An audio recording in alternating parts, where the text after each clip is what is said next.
All right, in this episode of the podcast, I speak with someone who is not necessarily a professional academic, although he has lots of university experience, but just somebody I find interesting and who I get along with well on online, um, and whose name I accidentally um, messed up because I realized I only ever just call him Kent. So in this interview, I'm speaking with Kent Rainey Biler. I apologize to him for screwing his name up within the first few minutes of our interview. We're talking about AI, large language models, the meaning of language, how large language models can compare to the human brain, and a whole other range of subjects, including what psychedelics might do to a AI versus to a human, or and what that might say about the nature of consciousness. So this is not about any specific work that either of us have done, but it's just intended to be an interesting conversation. So I hope you enjoy. All right, welcome to the Argue With Me podcast. I'm super happy to have with me the man with the most amazing background uh, that he just whipped up with AI, Kent. Uh, I, is it Rayner Bailey? That's the last name? Rainey Biler. Rainey Biler? Yep. Rainey Biler. Okay, sorry, you put RB and I neglected to ask before hitting the record button, so that's on me. But we're gonna have just a friendly conversation about AI, large language models, consciousness, who knows what else we could get into. We're basically just buddies on Facebook, but both of us have, some experience in these topics. Otherwise, we probably wouldn't bother with this at all. So, Kent, you were explaining to me that you've taken mathematics degrees, and a portion of those actually touched on AI, data science, machine learning, that sort of thing. I've actually taken a few machine learning courses. It was part of my statistics part of my MBA, and I don't know, I think, as much about it though as you do, as far as especially large language models go. My background, I have a science degree in psychology, so that's I might have a few things to say about the consciousness portion of this, but I'm interested to hear what you think about large language models, and also about that book you were telling me about, um, the on large language models and psychedelics. I think it was. I can't remember what it was called, but yeah, Beyond Zero and One Machines, Consciousness, and Psychedelics by Andrew Smart. there you go. It was written before the popularization of large language models, but they existed in the labs at the time.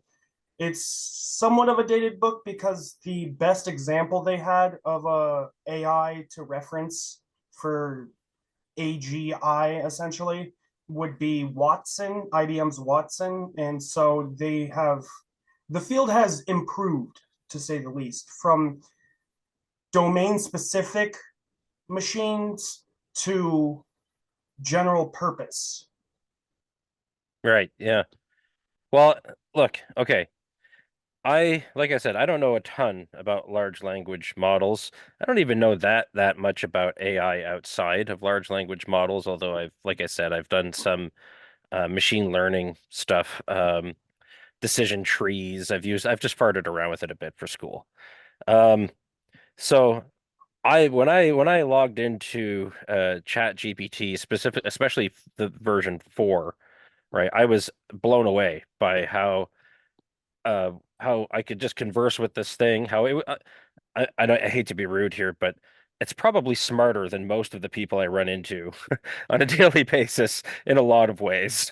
It might be more limited in certain ways, but I think it's probably better at grammar and knows a heck of a lot more, and is actually a lot more sensitive too towards people's feelings. Um, I was shocked. Were you surprised when large language models came out, or was that something you were sort of waiting for? It was something I was anticipating. I mean, I've been talking about these capabilities since 2018 before it was ever released to the public. There's a book by Pedro Dominguez called The Master Algorithm. And that kind of goes through the field of AI in depth and just what the possibilities for the future were. And it was written in 2016, I believe, but it pre- pretty much predicted ChatGPT. It said there will soon be AIs that have memorized every textbook and can regurgitate information and learn new information from them by synthesizing it. And Right. so,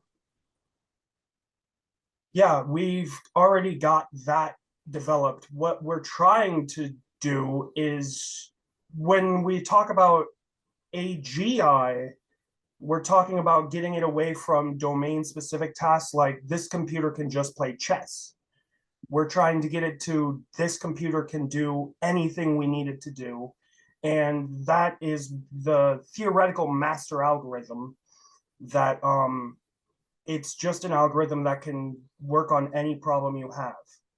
So yeah, and ChatGPT 4, um, it's running into that territory, right? I mean, for probably most people listening to this have used it. A few people may not have, but it can code, it can write you a letter, it can tell you about history, it can write you a story if you want it to. They're not always good. Sometimes they are, and sometimes they're really bad.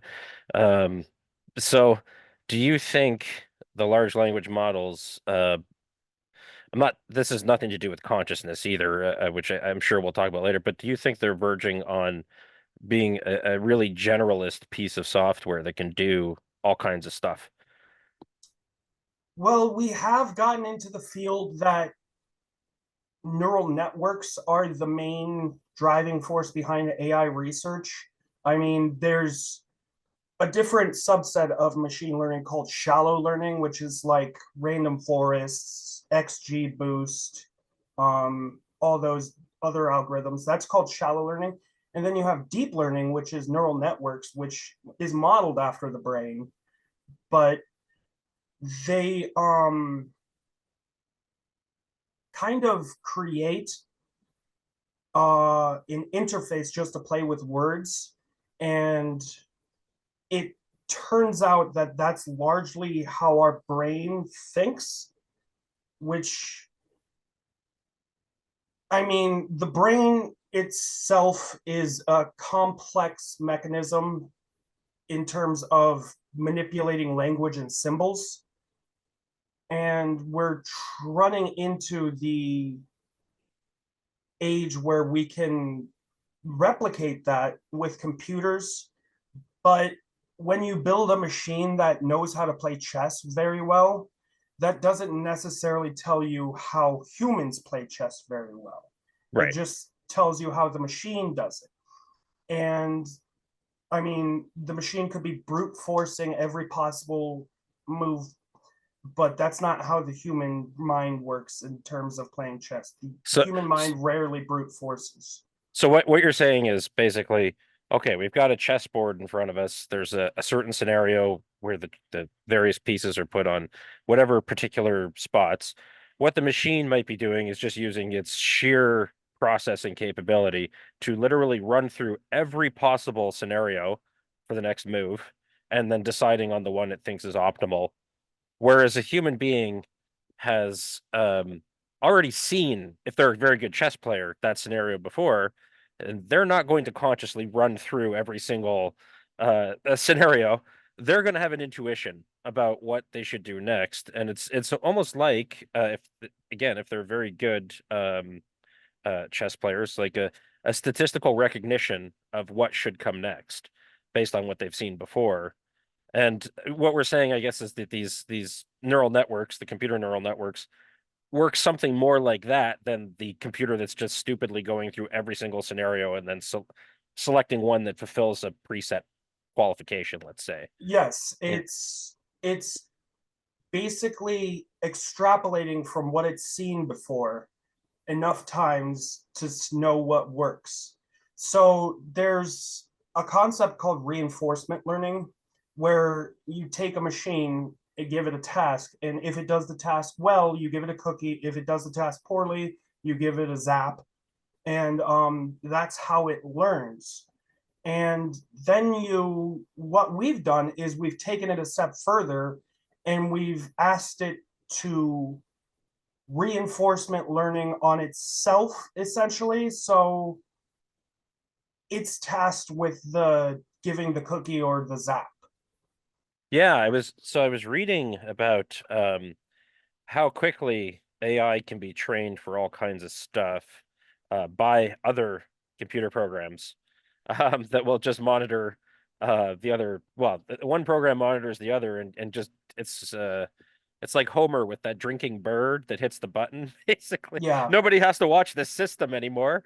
It's just feeding back on itself, and I was seeing that this could actually be done to train robots how to walk before the software is even put into a robotic body, right? Hmm.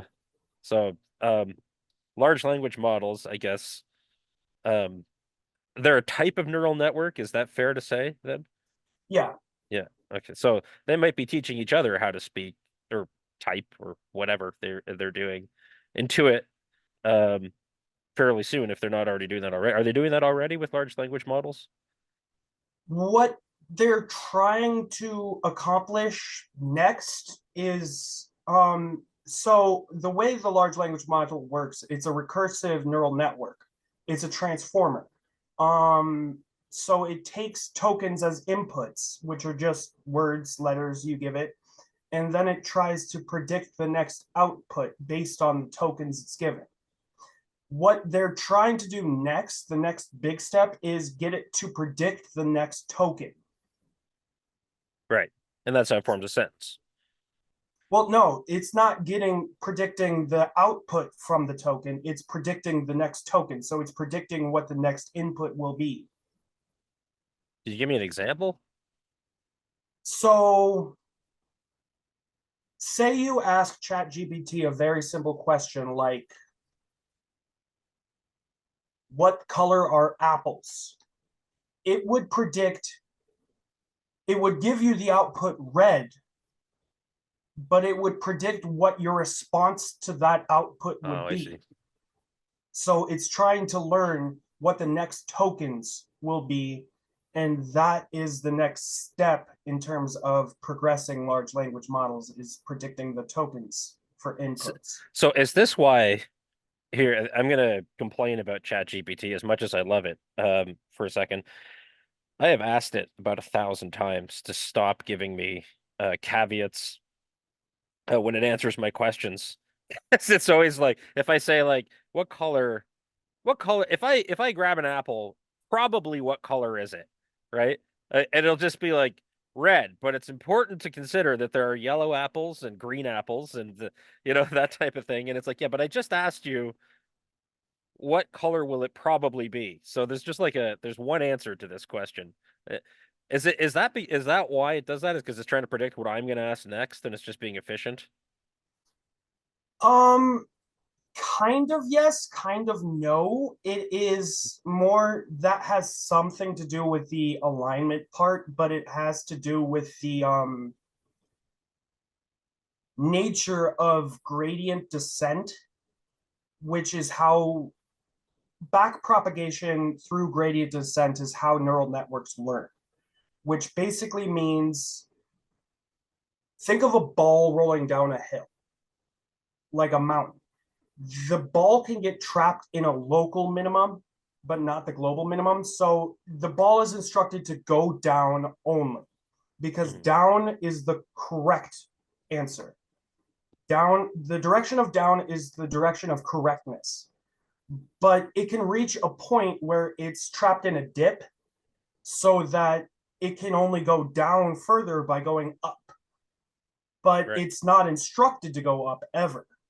It's only looking for the best path down. And so we call that a hallucination, which I'm very opposed to calling it that, but that's just because it obfuscates what actual hallucinations are. That's just a term that we mean when AI is wrong. And when AI is wrong, it is very wrong and very Yeah. absurdly confident. Yeah. And that is by the nature of stochastic gradient descent. So, say to use the simplest architecture, We have a computer vision neural network that reads handwritten digits. Okay? It's going to take the input as a matrix of the shaded pixels. So it's going to be white and black in this case. And it's going to separate them into a column, just one long column. Each of the rows gets transformed into a column. And then you multiply that by a matrix of weights. And the weights end up getting matrix multiplication of the weights times the column, the giant column, ends up getting to the answer, which is either 0, 1, 2, 3, 4, 5, 6, 7, 8, 9. And the way it works is it can't give you, well, it's either a 2 or an 8. It has to give you the answer as this is a 2. And so that's because of the weights. You don't want it to give percentages. You want it to give binary. So on the end layer of the neural network for the weights, it would be 1, 0, 0, 0, 0, 0 for all the other numbers, and 1 for the number it thinks it is. And that's basically because of the nature of stochastic gradient descent, rolling the ball down the hill. It has to be confident. So what ChatGPT is essentially a confidence machine where no matter what it thinks it's right. And the way to mitigate that and to reduce harm from incorrect information is to just give it the ability to give you those warnings where the stipulations where it could be a yellow apple or a green apple or that. So the problem of hallucinations is one of the things that is going to require a better mathematical architecture. Well, so I've noticed that the hallucinations, which like from just a lay person using the software, this is what it seemed like it was doing to me. And I was playing around with this for legal stuff. Now, Yeah, I should say I was not submitting this legal stuff to anything. I was just having fun with the machine. But treating it as a toy. yes, exactly. Yeah. Now, it can be useful, by the way, for legal research, but you're crazy if you don't check to see if it's right for the reasons you're outlining. But here's how it seemed to me. It wanted to be helpful. Like it was trying to give an answer, and it knew the answer should take some kind of particular form. It like if I ask it for a case, it knows it needs to come up with a name and then the letter V and then a name and then a year and then a court, right? Yes. And so it tries to produce something that it thinks is likely to be the answer. And it has, of course, no way of knowing while it's answering whether it really is the answer. But here's what I would do. Sometimes it would answer and I just knew it was wrong or it was making something up. And I would ask it to check itself and it would be able to. So it would go, you know what? I'm making up, I'm paraphrasing here, but it would say, um, upon review, this case exists, this one doesn't, this one does, this one doesn't. Sorry about that. And it really would apologize. Now I've noticed also it's doing something else, which is um, it's searching the web. So it will say on it, like checking Bing, and it hasn't hallucinated nearly as much, actually, since I noticed that prompt come up in ChatGPT. So I'm thinking maybe the way they're trying to solve this is by having it somehow recognize it's hallucinating, or I don't know what exactly, but checking it against sources on the web. I'm not sure how that would work or if that's really what's happening, but it's what it looks like to me when I'm using it. Have you seen any of that? These yeah. Yeah, the reason that it's doing that is because it obviously wants to give correct information.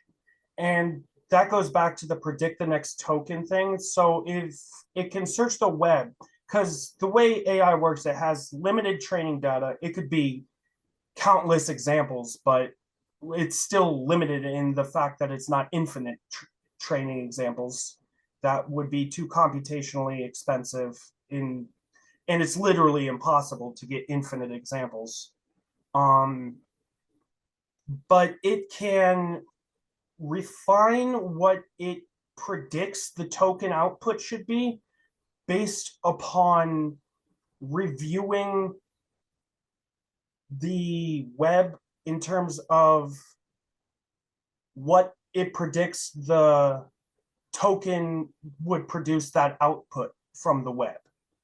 So it basically refines what it's, I don't want to say thinking, I want to say it refines what it's predicting.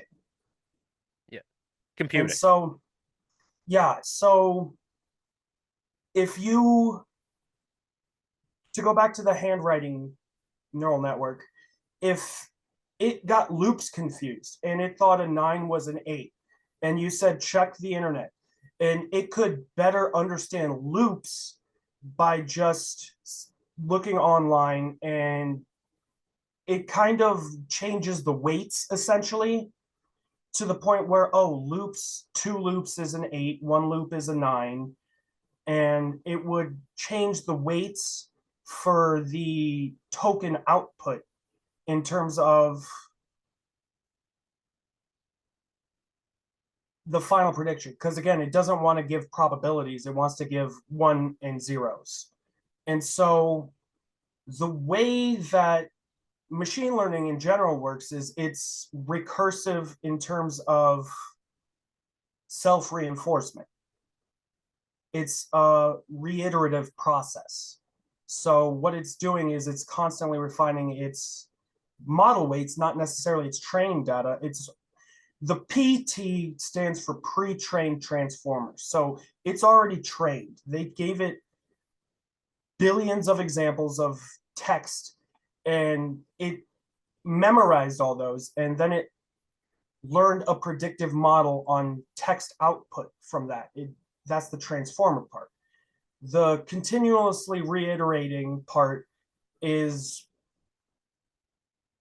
beneficially, it's benefiting from the ability to add new examples from the web, but it doesn't necessarily include it in training data.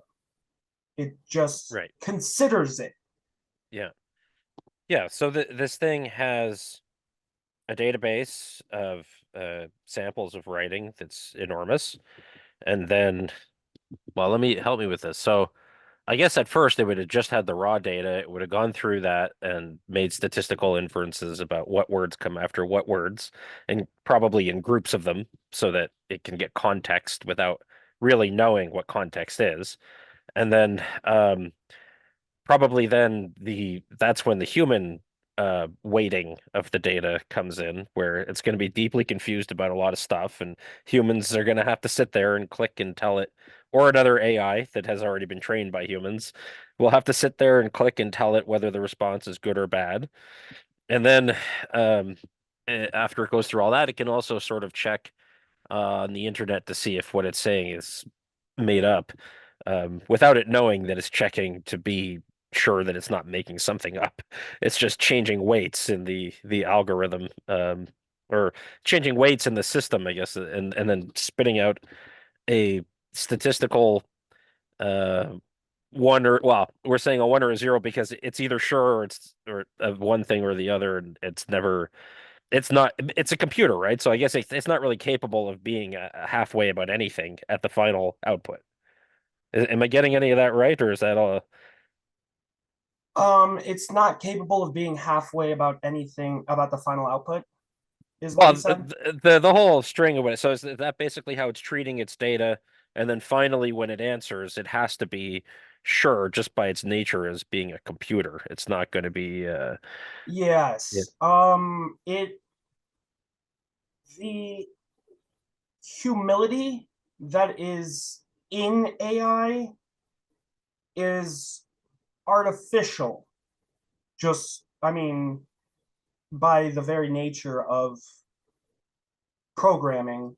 And it requires you to consider whether or not it is aware of its own refinement process in terms of what weights it gives to what outputs based on tokens. So to go back to the example of digits and how you take a picture of a digit and you make it into a matrix of pixels for each row in the image. Um, do that with sentences. You got sentences, turn it into a matrix, transform it into the column. So it's a huge column, trillions of words in different ways. And it tries to deduce context essentially based on that. And context is where we get into where the mind is better than the artificial mind that we've created in large language models, because I'm sure you've tried asking ChatGPT to give you a joke. Yeah. Yeah. Yeah. It's not very funny. No, it's not. That is something humans are very good at. We have the ability to make connections. We can have massive amounts of cultural or semantic information stored in the brain, and it's readily accessible in milliseconds within the right context. Well, That's how you get a joke. so here's something though that like I know you and I both like when done properly dark humor. We can both appreciate sarcasm and we can both appreciate a joke that is, again, when done right, inappropriate, right? I'm pretty sure that the language model's not allowed to do that. Right. So I'm not sure how much its humor is nerfed intentionally to produce something that won't get any consumer of this product upset in the end, right? But I could imagine this thing being farmed out to, I don't, doesn't matter, Netflix, let's say, taught what humor looks like, take the safeties off of this thing, and let's see if it can make some, Larry David style jokes that are bound to be more offensive, but put in the right context, people will laugh at it. And I'm sure this thing would be able to do that if we let it. What do you think?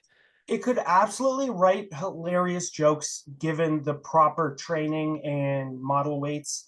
It could it could be a side splitter if in the right circumstances.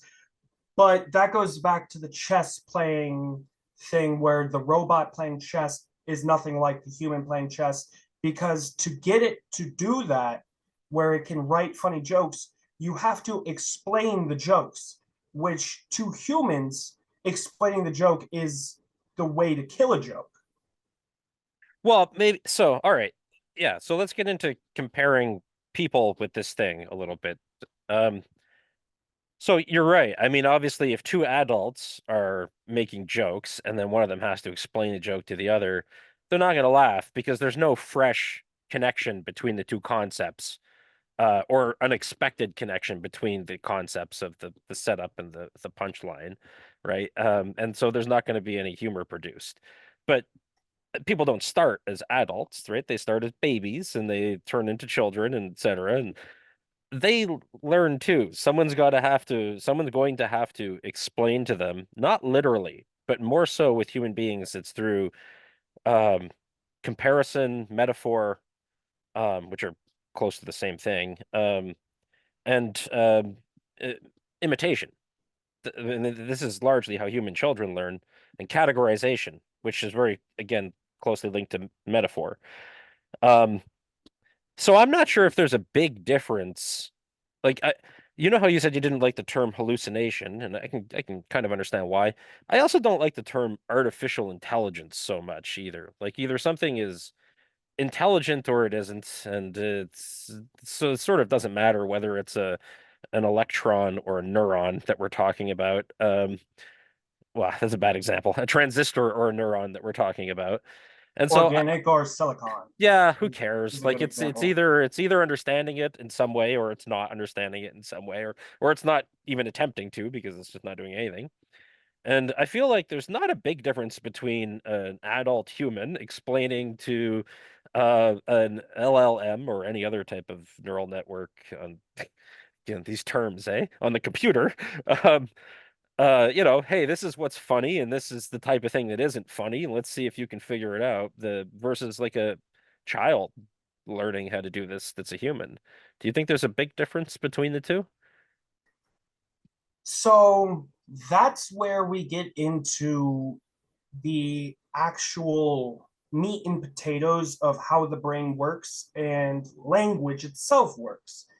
So back in 60s, 70s, um, AI was in its infancy because AI comes from science fiction, but also from the foundation of computer science. Like the Turing machine, we had a theoretical concept of AI back in the 40s and 50s, whereas developing it has taken some time.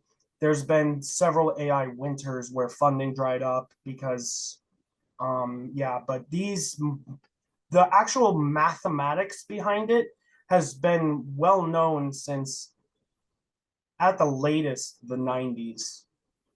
Yeah. Um, it's just about the computational power at this point.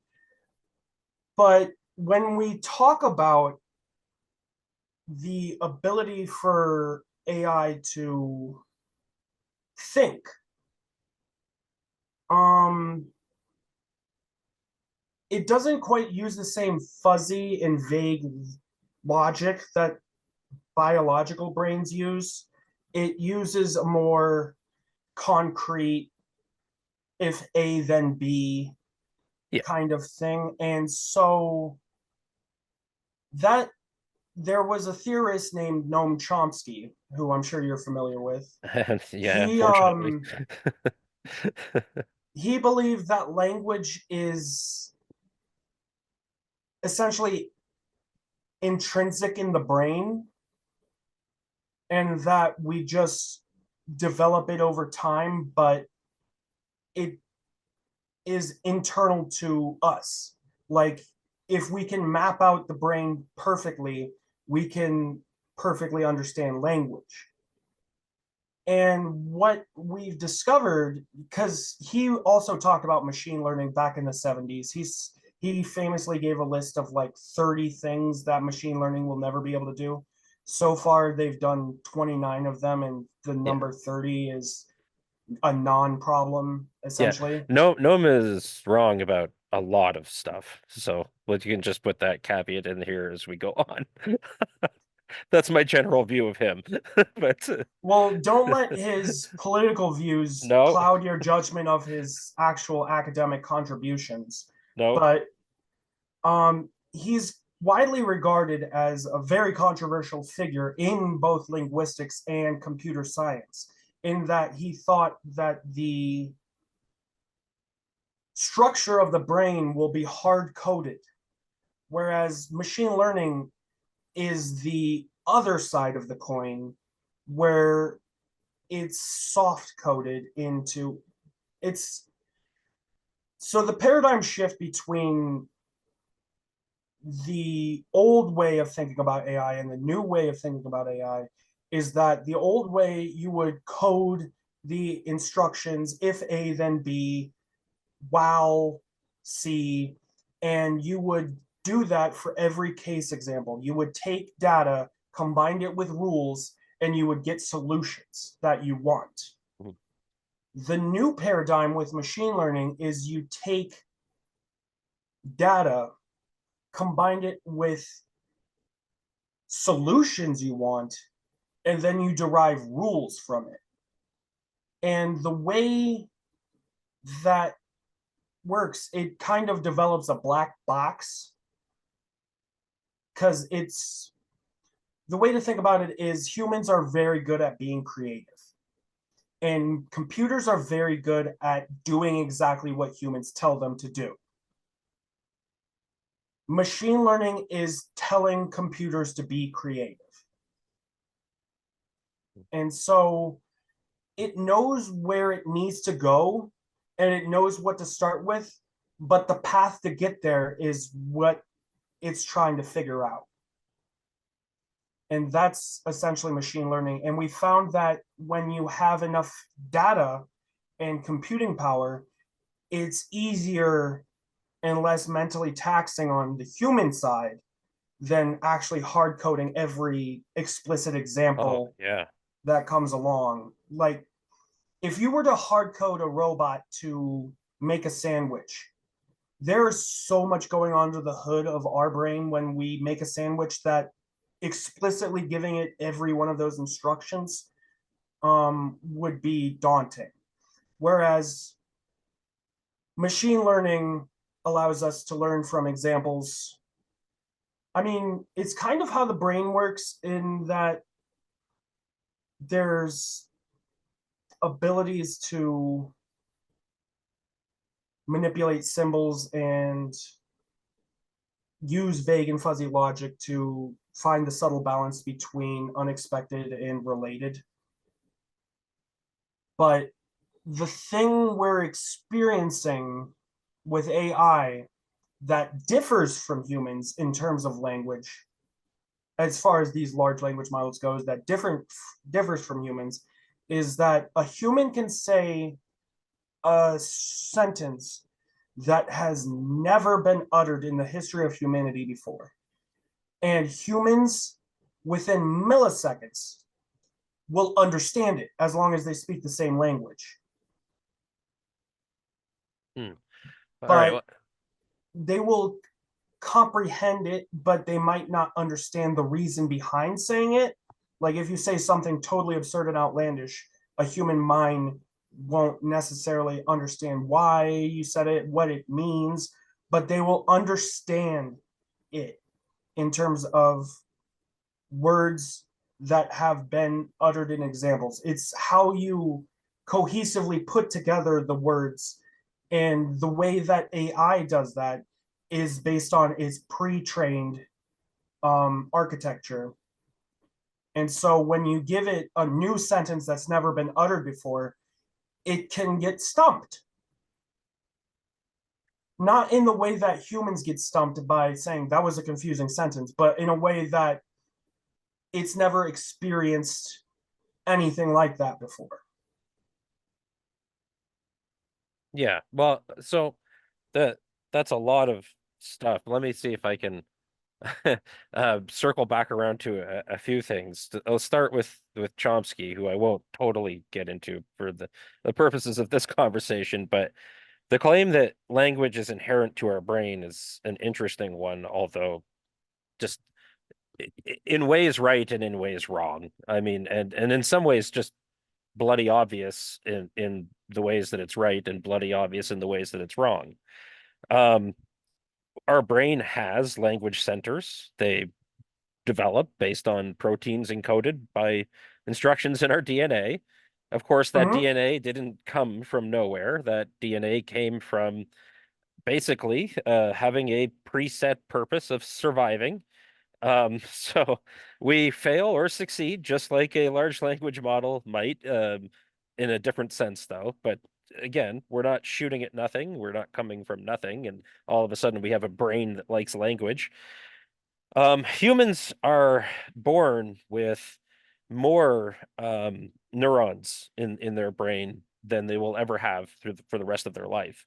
They are born with more synapses, more connections between the neurons than they will ever have within the rest of their life. And actually, what the human brain does as it learns is it prunes away the synapses that aren't being used because they don't represent anything in the exterior world, right? So it's a pattern reproducing biological machine.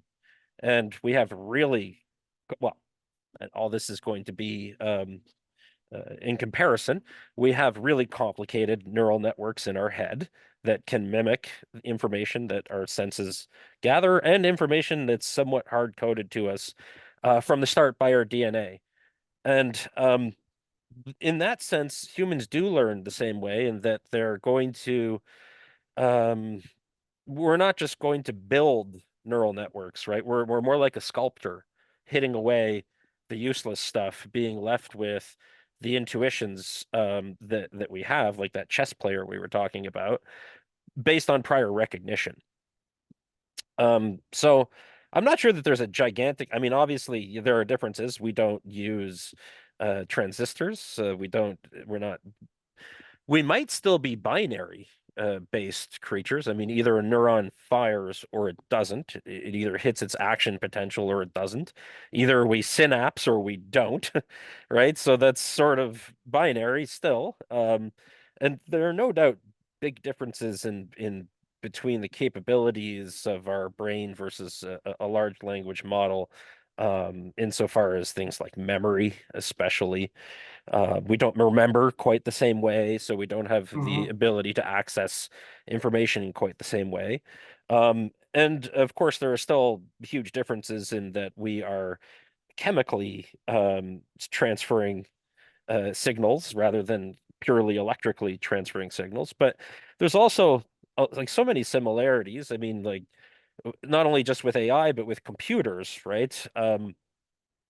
We have those sort of just the way a computer can read logic gates, right? It has preset in its CPU certain logic gates, and then it's waiting for inputs, and then the CPU will figure out where to send those inputs to be read.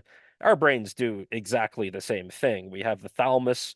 It waits for inputs. It sends it off to different modules in the brain that have specific neural networks for reading this information. And this is how most of our thinking happens. It's most of our thinking we're not aware of at all. Um, and so Hmm. I start to think like, yeah, hey, I get it. It's not totally analogous, the large language model and a human brain, but man, we're starting to come a little.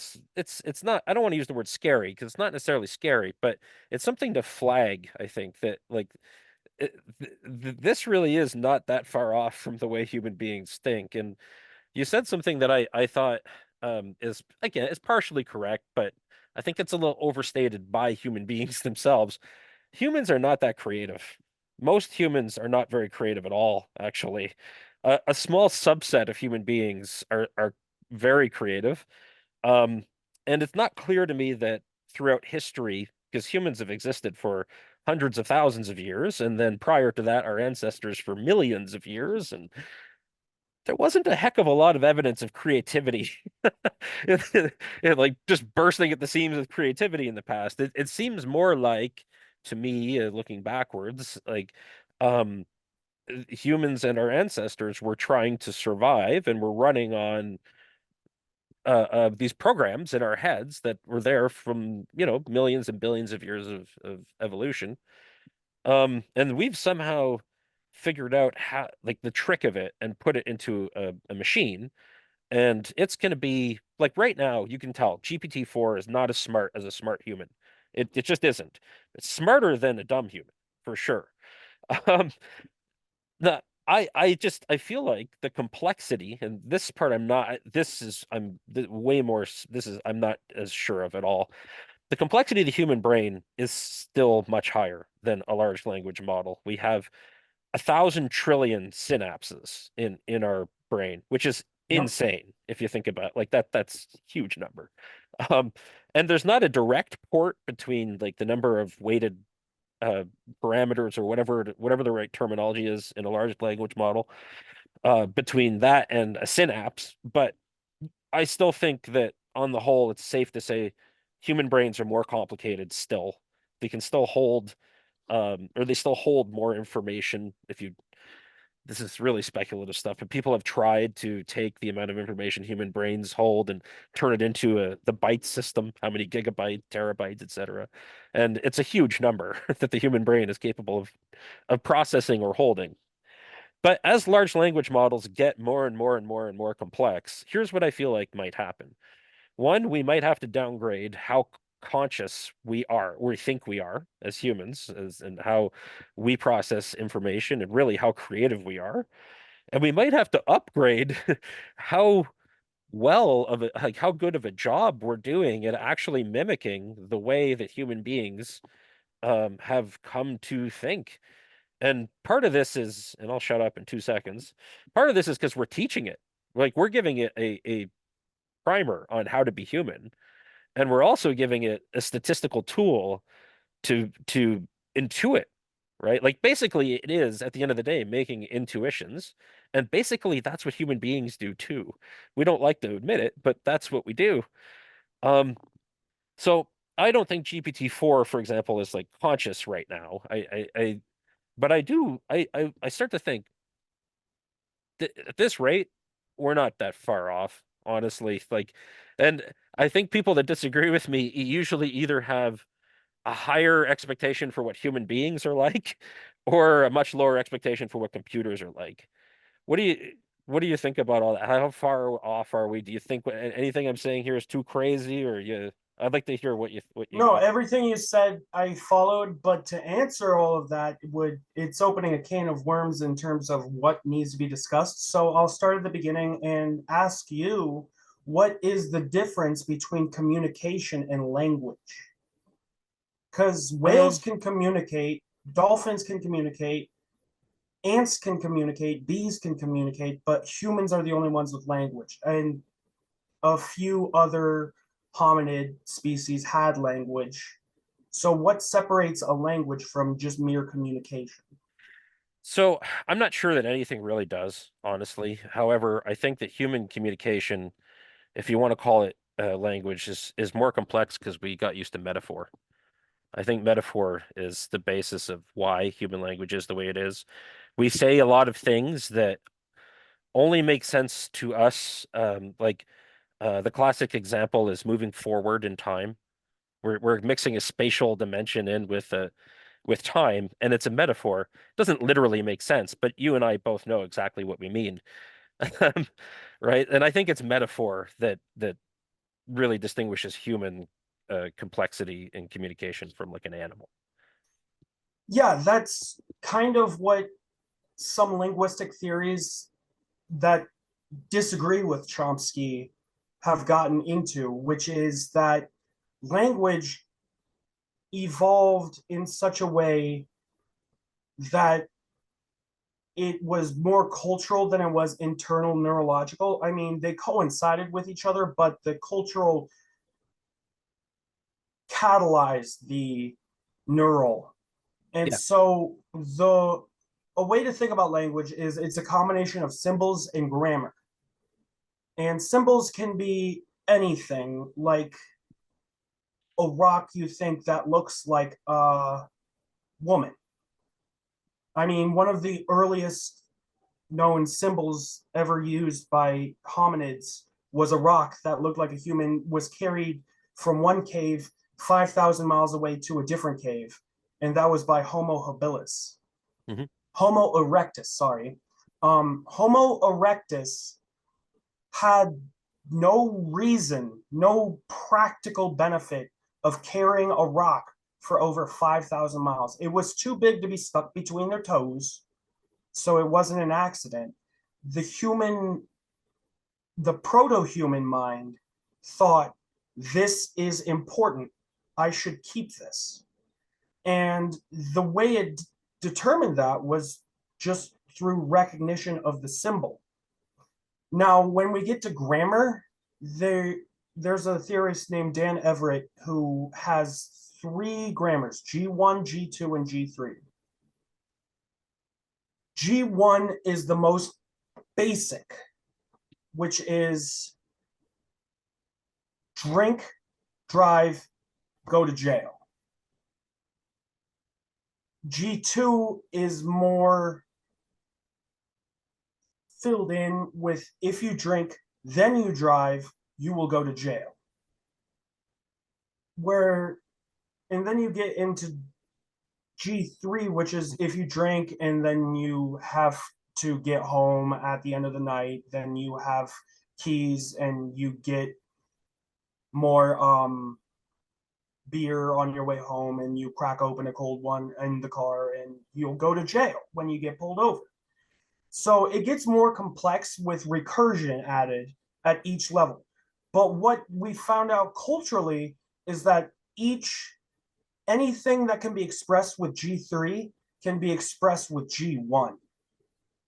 And so you need, when you think about language, you immediately think about talking and listening.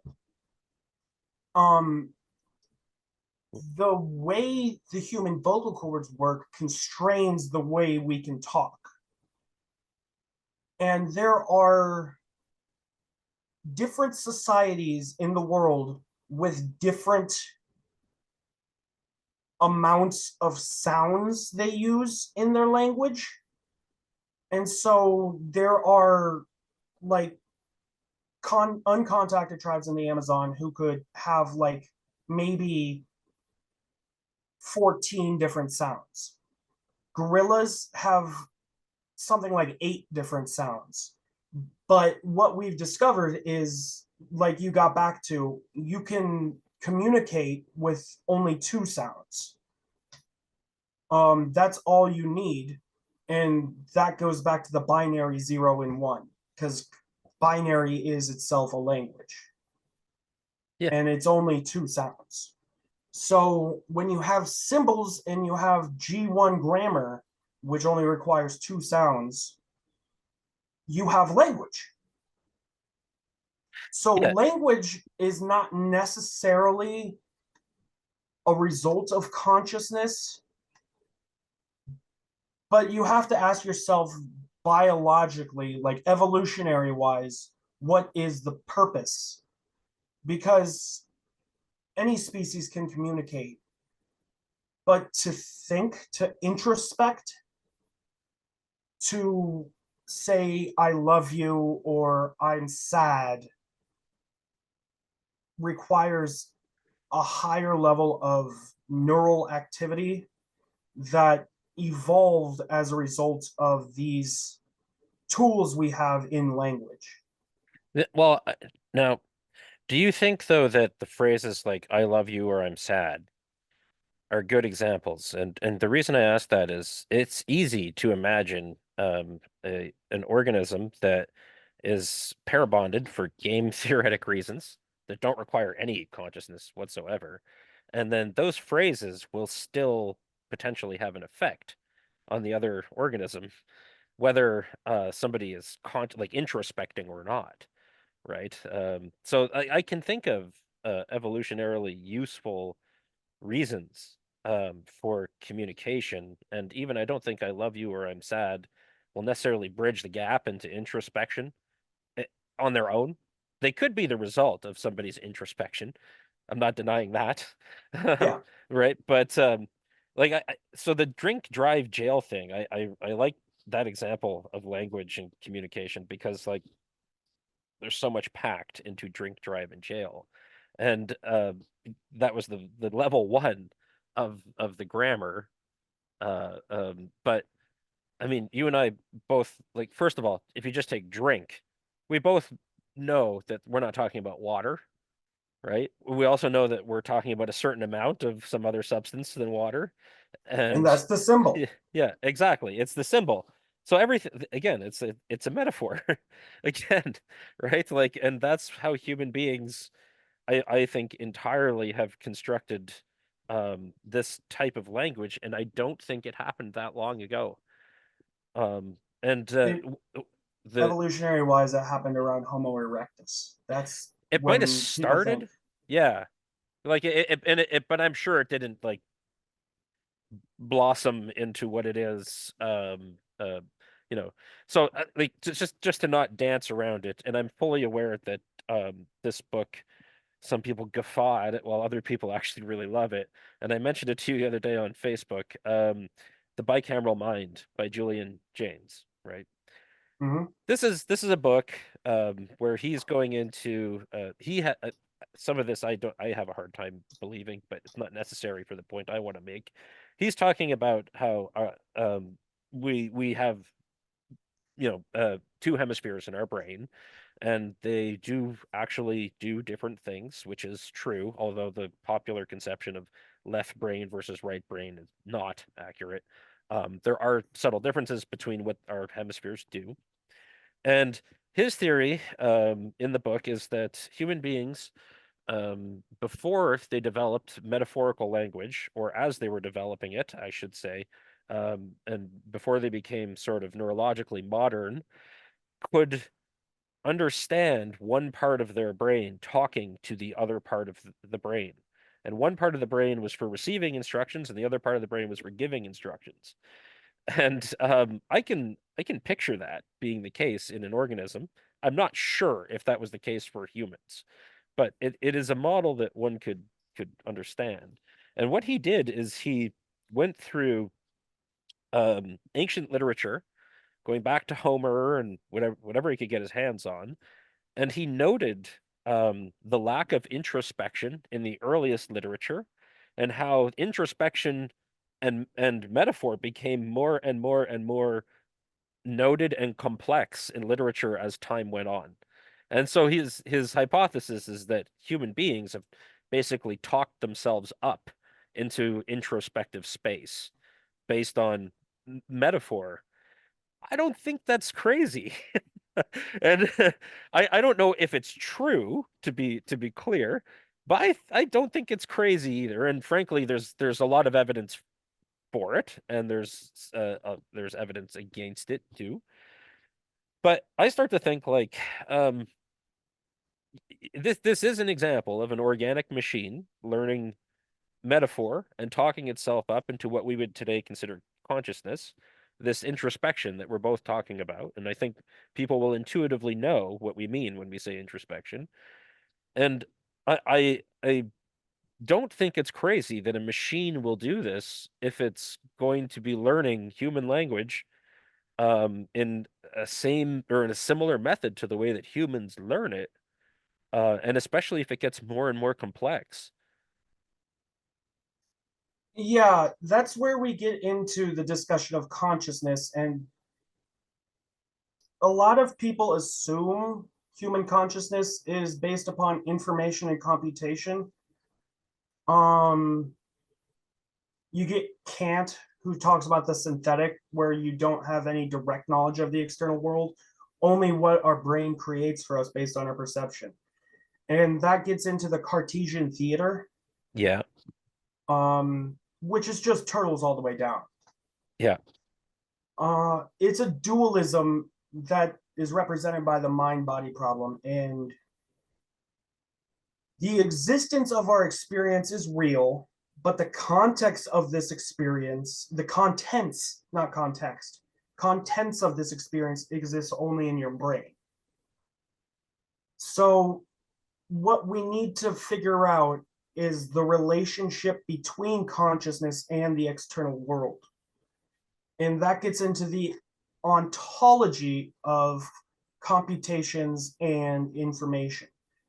Because the major AI assumption right now is that information underlies reality, and that it is a natural entity like mass and can be used to physically explain physical phenomena like consciousness. That's hard materialism. It's yeah, just synapses firing and that. As you pointed out, most of our brain activity is unconscious, and there are things we can't introspect on, like your brain. Think of the sci-fi example of the architect from the Matrix. He was aware of everything that was going on at all times.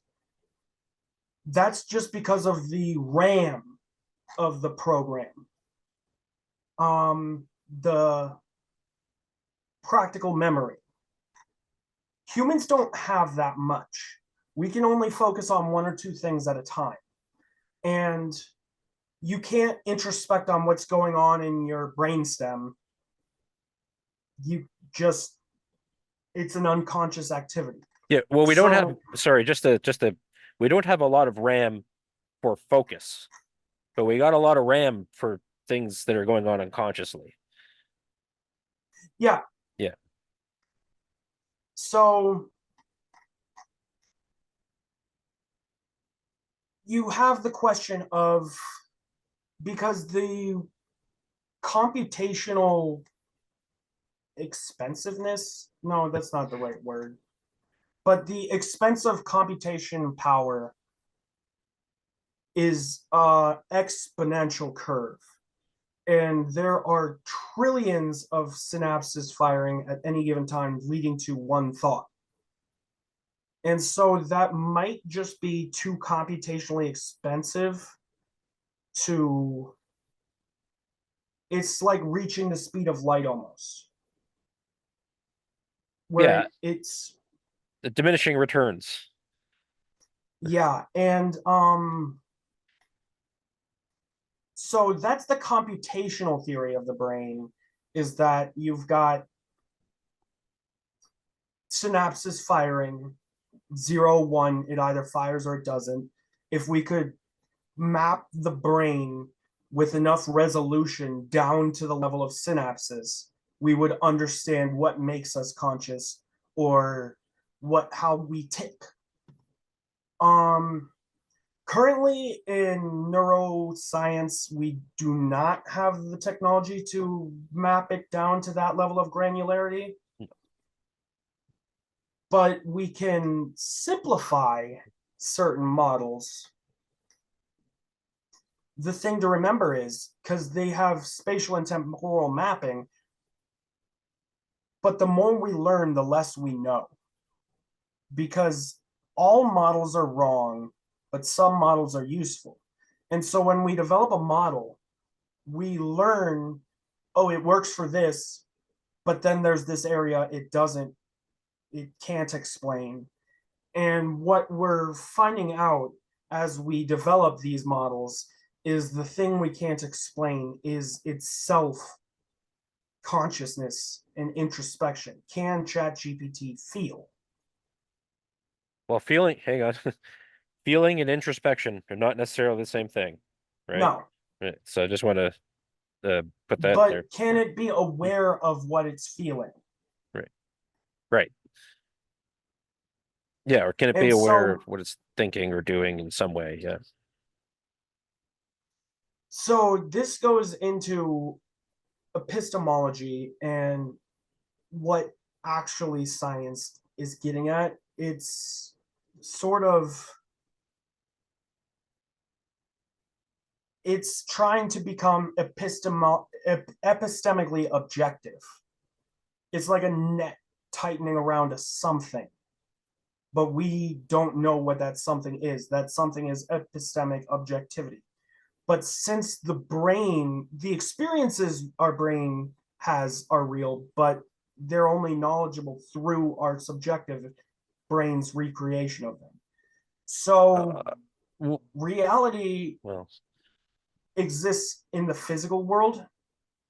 Obviously, there's an apple is an apple, but the way we experience an apple is itself a hallucination.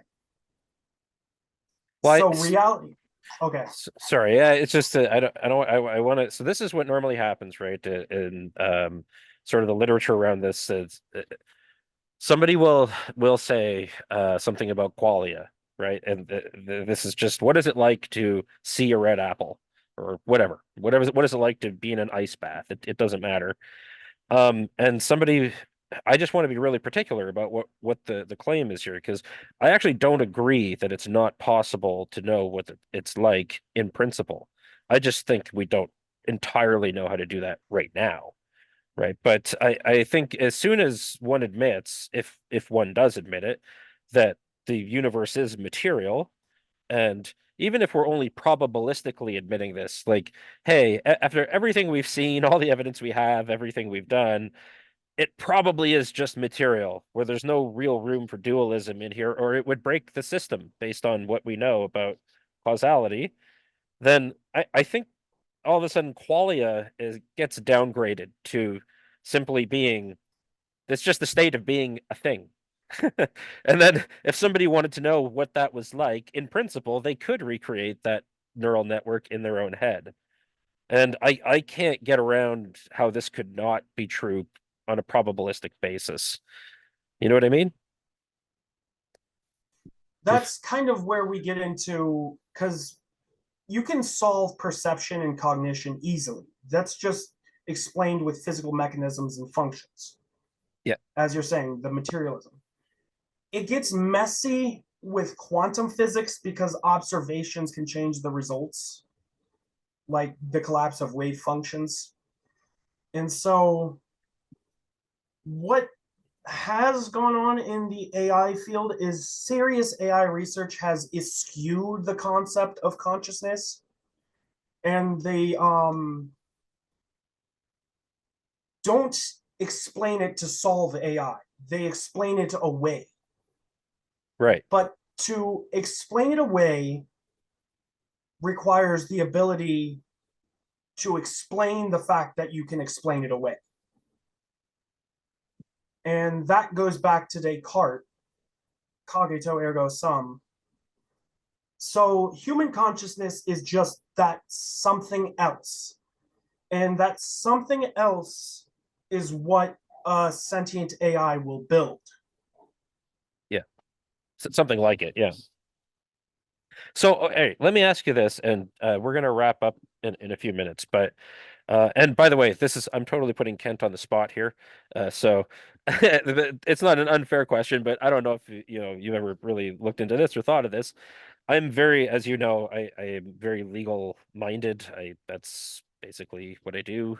Um, at what point do you think, I'm just asking for your personal opinion here, not as like an expert in something. I'll never hold you to this. At what point do we have to give, and I don't think we're there yet, but you at what point does legal consideration be given to an AI? For example, let's say it is more complex than it is now, and it has even the slightest awareness of what it's doing. One part of it knows what another part of it's doing. When we give legal consideration to animals that are certainly less complicated than well, I shouldn't say that. A lot of animals that we give legal consideration to are very complicated on their own, but um it's conceivable a large language model could be as complicated as a stupid animal. And yet we'd still give legal consideration to the stupid animal. What do you think about all that? Where should we be heading toward? What should we think about this as far as the law?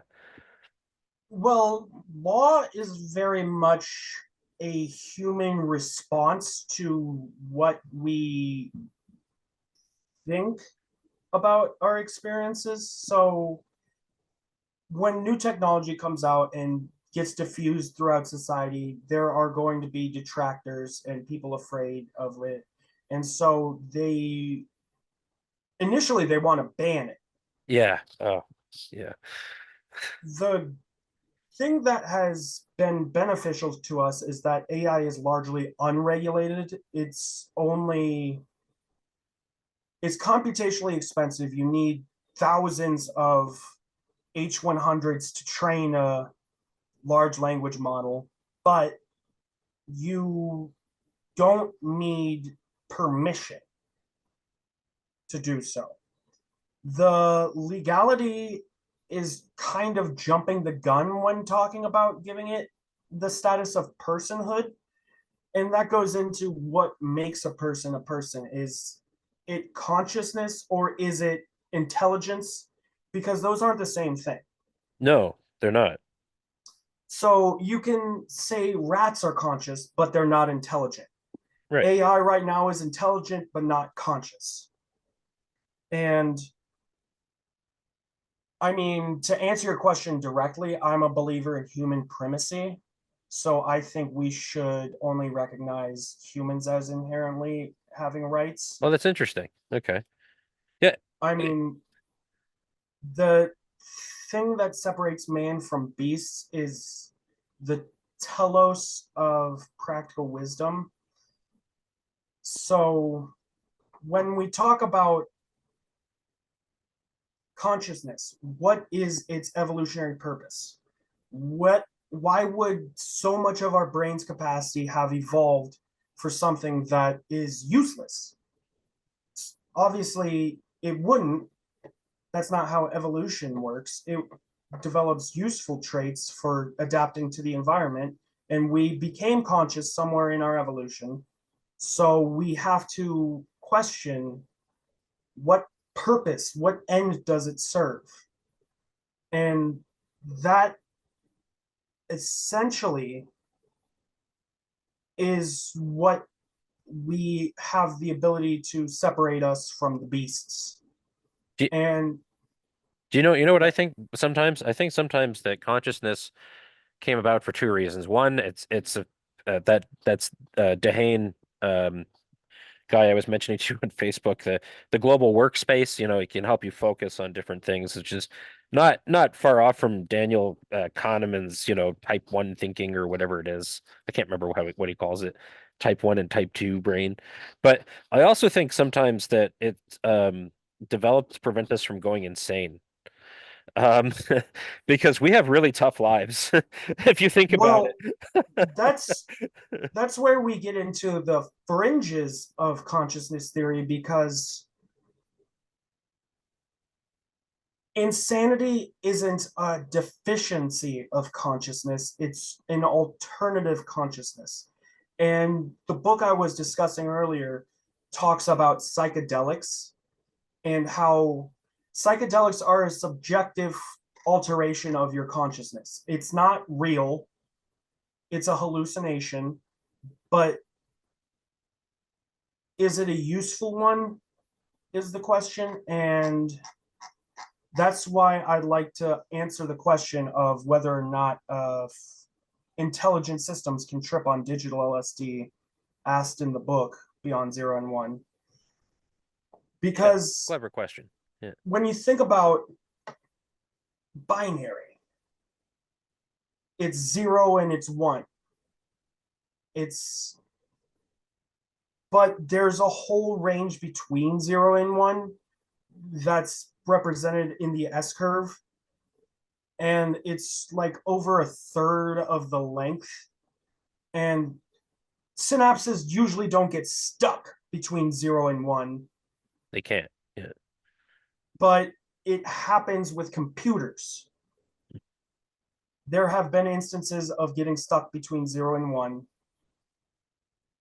and it's malfunctions that you can't prepare for really. It's just so it's a black swan essentially.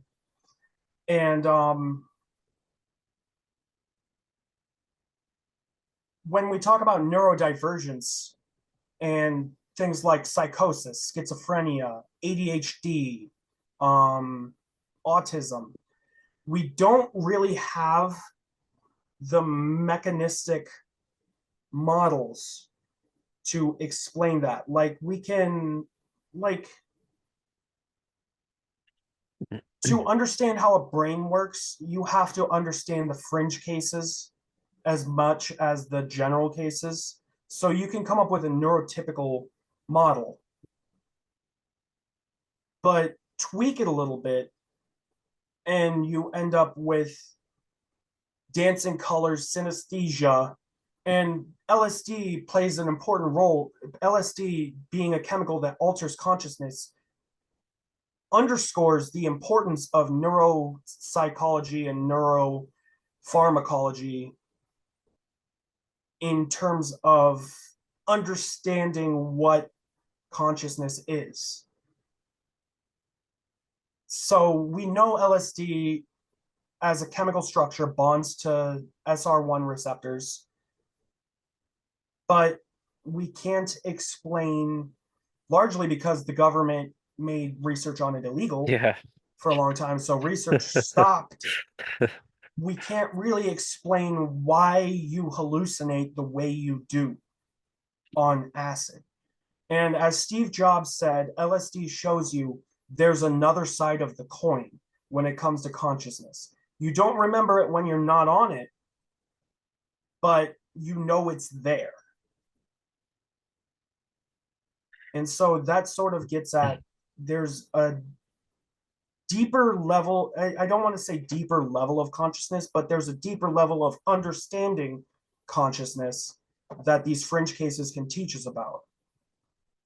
Yeah. Just to hop back to the question too of legal consideration, then I'll say a couple things, and then I'll give you a chance to sum up whatever you want, and then we'll just have to. We're out of time, but That's interesting that you just outright for human primacy. Um, and you're not alone in that. I know there's a really great debate people can read between Brian Kaplan and Michael Humer about whether it's okay to eat animals. I don't know if you saw that or not, Kent, but you'll I like it. haven't. Uh, check I'll it have to out. check it out. Yeah, yeah, you'll like it. It's guaranteed. It's up your alley for sure. And I have to say, I think I love both those guys. Mike's been on the podcast. Brian is agreed to be on it actually when his next graphic novel comes out, which is super cool. Um, That's awesome. yeah, I'm really excited to talk to him. But I think Mike won that debate, and it touches on this question of like what deserves. For them, it was more so moral consideration than legal consideration, which aren't the same thing. But No.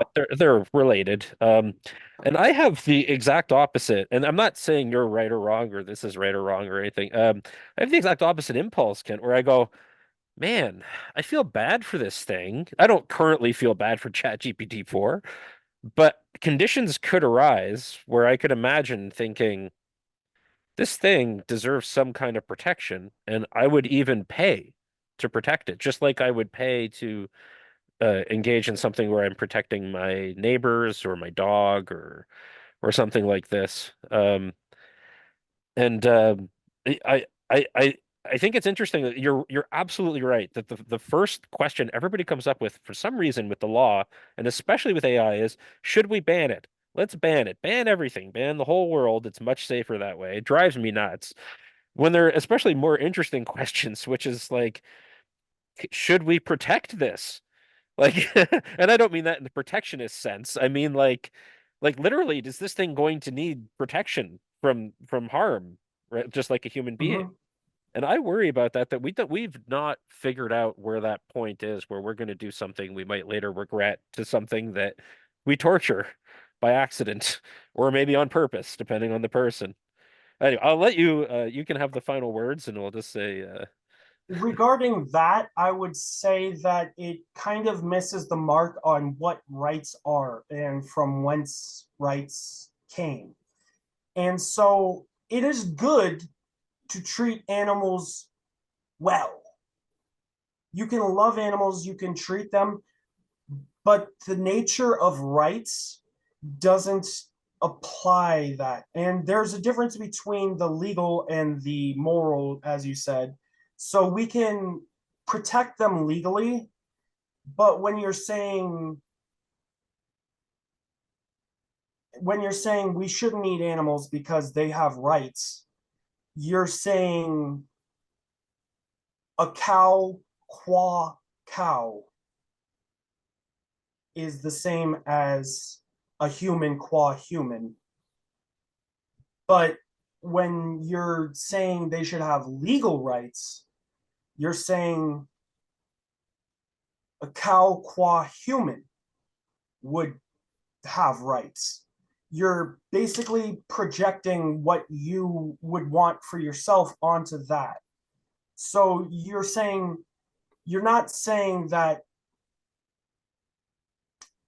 cows wouldn't treat us this way if cows were us. no. Yeah, not You're saying that. saying cows wouldn't, how do I word this? You're saying if we were them, they would not want to be treated. We would not want to be treated. You're imputing human values onto something unhuman. And so when you get to that level of essentialism, you start to find out that rights only apply to humans in the moral sense, in the meta ethical sense.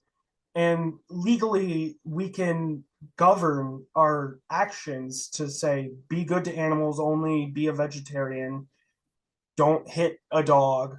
And that is legal restrictions on us. That's saying we don't want to be less human for how we treat animals. Yeah, I noticed that cows rarely respond to subpoenas. So Yeah. yeah. But like I have two dogs. I love them to death. I was I just gonna love say, them.